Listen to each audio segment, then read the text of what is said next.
नमस्कार, मैं सुमन कुमार और आप देख रहे हैं ब्रेकिंग बिहार। देखिए, बिहार प्रदेश कांग्रेस स्क्रीनिंग कमेटी की बैठक हो रही है।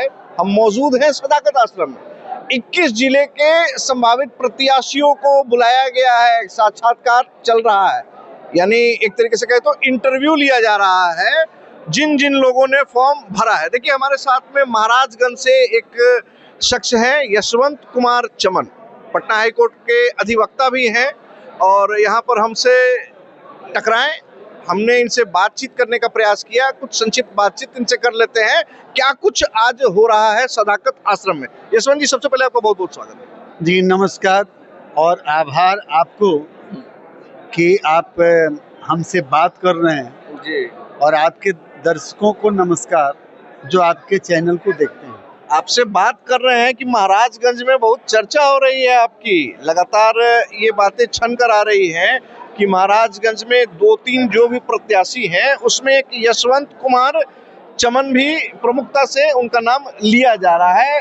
इंटरव्यू देने आए थे सर, आप इस उम्र में इंटरव्यू दे रहे हैं। अभी तक एज ए वकील आपने दूसरों का ही इंटरव्यू लिया है, कैसा लगा इंटरव्यू देकर? देखिए, बहुत अच्छा इंटरव्यू रहा और स्क्रीनिंग कमेटी में हमारे जो भी दिल्ली से माननीय सदस्य आए हुए हैं, चेयरमैन है अजय माकन साहब, काफ़ी अनुभवी हैं। पूरा लाइफ उनका कांग्रेस में ही रहा, पारिवारिक हिस्ट्री भी उनकी बहुत अच्छी है, बहुत बड़ा है। पूरा परिवार उनका रहा है कांग्रेस में। उसके बाद परिणीति शिंदे जी हैं, माननीय सांसद हैं महाराष्ट्र से। उनके वो भी माने अपने तीसरे जनरेशन में कांग्रेस में हैं। उनके पिताजी सुशील कुमार शिंदे बिहार के प्रभारी भी रहे, केंद्र में मंत्री भी रहे और महाराष्ट्र के मुख्यमंत्री भी रहे। तो परिणीति शिंदे जी हैं, इमरान प्रतापगढ़ी जी हैं, जिनका नाम जो परिचय के मोहताज नहीं है। तो ये सारे लोग आए हैं और कांग्रेस पार्टी का ये उद्देश्य है, स्क्रीनिंग कमेटी का उद्देश्य है कि हम गेट टुगेदर हों। ये इंटरव्यू कम था, गेट टुगेदर ज़्यादा था कि स्क्रीनिंग कमेटी अपने उम्मीदवारों को, भावी उम्मीदवारों को, आवेदकों को जाने कि कौन क्या है, किसका क्या पृष्ठभूमि है। महाराजगंज की राजनीति पर भी बात हुई होगी, वहाँ की जातीय गणित भी समझने का प्रयास किया गया होगा। क्या कुछ बातें हुई हैं, कुछ तो बताइए हमको। देखिए, महाराजगंज हमेशा से कांग्रेस के लिए बहुत मजबूत गढ़ रहा है। तो जो समीकरण है महाराजगंज का, उसको हम लोग बताए हैं। कैमरा के सामने ये बताना थोड़ा माने उचित नहीं। कहा जा रहा है कि जो मौजूदा विधायक हैं विजय शंकर दुबे, जो ब्राह्मण जाति से आते हैं, और भूमिहारों ने वहां पर ताल ठोक दिया है। कहा है कि भाई महाराजगंज हमारी सीट है, हमारी आबादी वहां अच्छी खासी संख्या में है, तो हमारी हकमारी नहीं होनी चाहिए, ऐसी भी बातें आ रही हैं। महाराजगंज में का दुर्भाग्य एक ये है कि महाराजगंज से आप देखिएगा तो बाहरी उम्मीदवार लोग ही हमेशा चुनाव लड़ते हैं। बिल्कुल बिल्कुल। और किसी कंस्टिट्यूंसी में आप जाइएगा तो बाहरी उम्मीदवारों की संख्या कम होती है। महाराजगंज में हमेशा पार्टियों के द्वारा बाहरी उम्मीदवारों को भेजा जाता है, जिसके चलते चुनाव जीतने के बाद भी बाहरी जो लोग होते हैं उनका कोई माने ममता नहीं होता है उस क्षेत्र के विकास से। उनका काम है कि हाँ, हम 5 साल रहे, 5 साल के लिए जीते हैं। वो भी जानते हैं कि हम अगले बार नहीं लड़ेंगे, अगले बार हार जाएंगे। तो क्षेत्र के विकास पे उनका ध्यान कम, अपने विकास पे ज्यादा रहता है। मतलब दबी जुबान से आप कह रहे हैं ना कि विजय शंकर दुबे की टिकट इस बार कटेगी और आप लोगों में से ही किन्हीं लोगों को प्रतिनिधित्व करने का वहाँ मौका मिलेगा, टिकट मिलेगी। लोगों की भावना ऐसी है कि अगर पार्टी, हम लोगों की पार्टी उनको रिपीट करती है तो वहाँ चुनाव में महागठबंधन की संभावना शून्य है। बिल्कुल। लगातार तेजस्वी का जब से नाम एसआईआर में आया, एसआईआर होने के बाद में जिस तरीके से उनका नाम आया, 2-2 इपिक नंबर लगाने का आरोप लगा निर्वाचन आयोग के द्वारा, भाजपा के द्वारा, और लगातार उसके बाद तेजस्वी हमलावर हुए हैं। आज भी भाजपा के काफी लोगों को बताया, उन्होंने विजय शंकर सिन्हा की बात हुई थी, कि विजय सिन्हा की बात हुई थी, जो डिप्टी सीएम है, कि 2-2 एपिक नंबर उनका भी था। लगातार एसआईआर के मुद्दे पर आप लोगों ने भाजपा को घेरने का प्रयास किया। हालांकि भाजपा ने शुरुआत किया कि महागठबंधन में तेजस्वी को घेरा, लेकिन कहीं ना कहीं भाजपा खुद घेरी हुई नजर आई। देखिए, बात यह है कि प्रश्न चुनाव आयोग से होता है, जवाब भारतीय जनता पार्टी क्यों देती है? क्या चुनाव आयोग भारतीय जनता पार्टी के लिए काम करता है? ये रिश्ता क्या कहलाता है? क्या ये रिश्ता क्या कहलाता है? ये भारतीय जनता पार्टी बार बार जब भी कोई समस्या आता है, जब भी कोई शंका होता है, तो भाई प्रश्न चुनाव आयोग से पूछा जाता है। आप ज्ञानेश कुमार के प्रवक्ता तो हैं नहीं भारतीय जनता पार्टी के लोग। तो भारतीय जनता पार्टी को चाहिए कि चुनाव आयोग ही जवाब दे।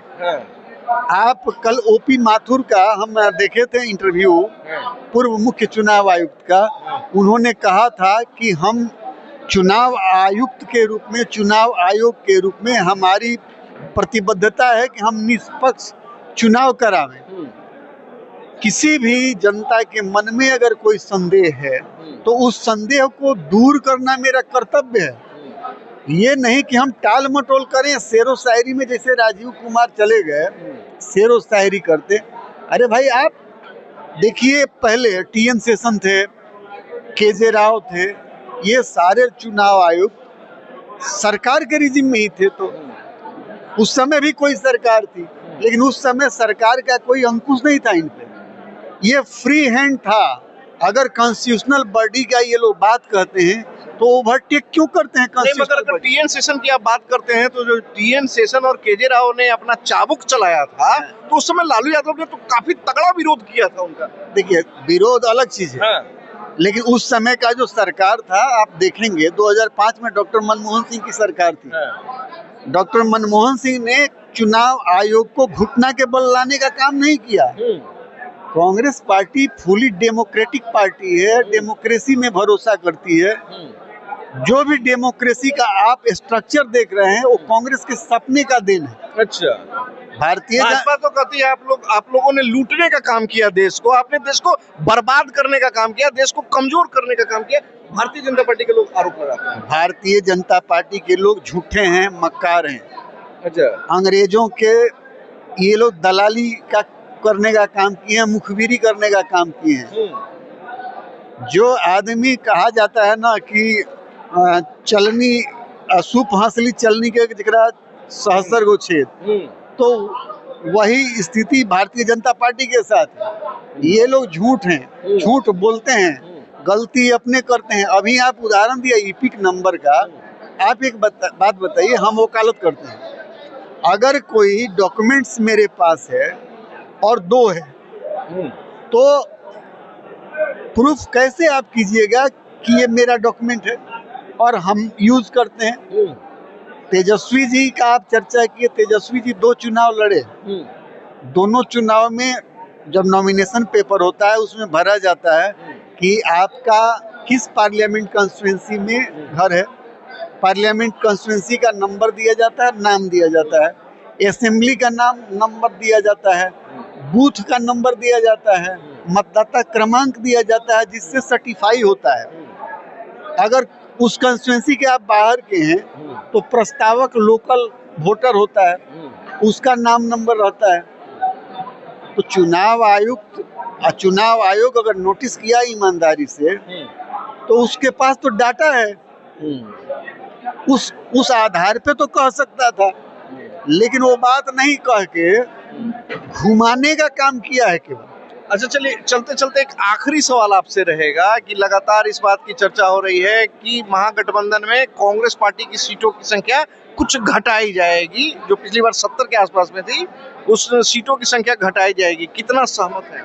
ये चर्चा है ना। हाँ, तो चर्चा आप ही लोग के कारण तेजस्वी पिछली बार मुख्यमंत्री नहीं बना, आप लोग का परफॉर्मेंस बहुत खराब था। नहीं, ये गलत बात है। हाँ, ऐसा महागठबंधन ऐसा नहीं, कोई नहीं कहता है। अच्छा, और ये चर्चा है कि सीटें घटाई जाएंगी। सीटें घटाने का बात नहीं है। जितनी सीटों पर आप लोग लड़े थे उस बार जी बिल्कुल, ये हमारे नेता तय कर चुके हैं। अच्छा, और मन माफिक सीटें मिलेंगी कि हारने वाली सीटें मिलेंगी, ये भी बता दीजिए।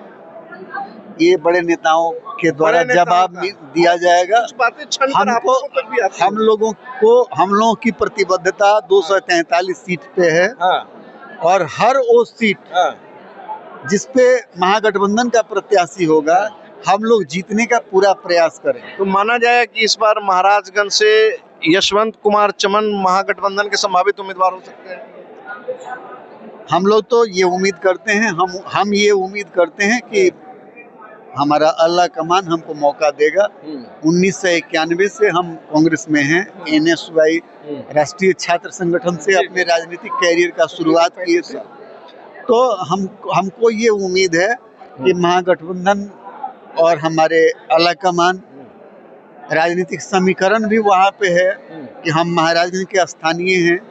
महाराजगंज में भूमिहारों की एक अच्छी आबादी है, तो स्थानीय हैं, कांग्रेसी हैं, भूमिहार समाज से आते हैं। हमको ये उम्मीद है कि महागठबंधन के जो भी हमारे नेता हैं, कांग्रेस के जो नेता हैं हमारे अल्लाह कमान, जो हम लोगों को हमेशा राहुल जी बब्बर शेर कहते हैं, हमें भरोसा है कि हमको हमारे उम्मीदवारी पे वो मुहर लगाएंगे। चलिए, तो ये थे यशवंत कुमार चमन, कह रहे हैं कि 1991 से कांग्रेस से जुड़े हुए हैं, वहाँ के स्थानीय भी हैं और जातिगत समीकरण की बात की जाए तो भूमिहार जाति से आते हैं और महाराजगंज में भूमिहारों का बोलबाला है। इस नाते इनको लगता है ऐसा कि इस बार महाराजगंज से महागठबंधन से ये उम्मीदवार हो सकते हैं। पटना हाईकोर्ट के अधिवक्ता भी हैं, तो अब देखने का विषय होगा कि अब चंद कुछ दिनों बाद ही सीटों की घोषणा की जाएगी, प्रत्याशियों की भी घोषणा की जाएगी। यशवंत कुमार चमन के दावों में कितनी सच्चाई है और क्या ये सीट उनको प्राप्त होगी, ये तो फिलहाल वक्त ही बताएगा। खबरों में फिलहाल इतना ही, तब तक के लिए दे इजाजत, नमस्कार।